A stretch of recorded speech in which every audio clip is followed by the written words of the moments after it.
Hi friends, మనోళ్ళందరికీ English మాట్లాడలేకపోవడానికి ప్రధానమైన కారణం confidence లేకపోవడం. ఈ కాన్ఫిడెన్స్ ఎందుకు లేదు మనకంటే, మనం నేర్చుకోవాలనే అభిలాష ఉన్నా, మనం మాట్లాడాలనే కోరిక ఉన్నా ఎందుకు మాట్లాడలేకపోతున్నాం? మనం మాట్లాడితే తప్పులే ఉంటాయేమో, పక్క వాళ్ళు నవ్వుతారేమో ఉన్న ఇన్ఫీరియారిటీ కాంప్లెక్స్. ఆ కాంప్లెక్స్ ని అధిగమించాలి అంటే, మనల్ని మనం ప్రూవ్ చేసుకోవాలనుకుంటే, మనకు కావాల్సింది ఓన్లీ ఏకైక మార్గం ఏంటంటే నేర్చుకోవాలనే తపన, నేర్చుకోవాలనే జిజ్ఞాస. అది ఉన్నప్పుడు మనం దేన్నైనా నేర్చుకోవచ్చు.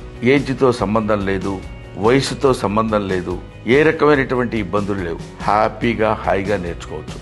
లేడీస్, జెంట్స్, బాయ్స్, లేకపోతే గర్ల్స్ అనే ఏ రకమైన తారతమ్యం లేకుండా ప్రతి వాళ్ళు తెలుగు నేర్చుకుని, తెలుగు భాషని అధ్యయనం చేసి, తెలుగు భాష తెలిసిన ప్రతి వాళ్ళు ఇంగ్లీష్ మాట్లాడలేకపోతున్నాం అనే బాధను తొలగించి హ్యాపీగా ఇంగ్లీష్ మాట్లాడుకోవడం కోసం ప్రయత్నం చేయొచ్చు. ప్రయత్నం చేసి సఫలీకృతులు కావచ్చు. దానికి నేర్చుకోవడానికి కొంత శ్రద్ధ మనం చూపించాలి, కొంత శ్రమ మనం పడాలి. అంత శ్రమపడి అంత శ్రద్ధ చూపిస్తే ఇంగ్లీష్ నేర్చుకోవడమే కాదండి, ఏదైనా సరే వీ కెన్ మనం నేర్చుకోగలం.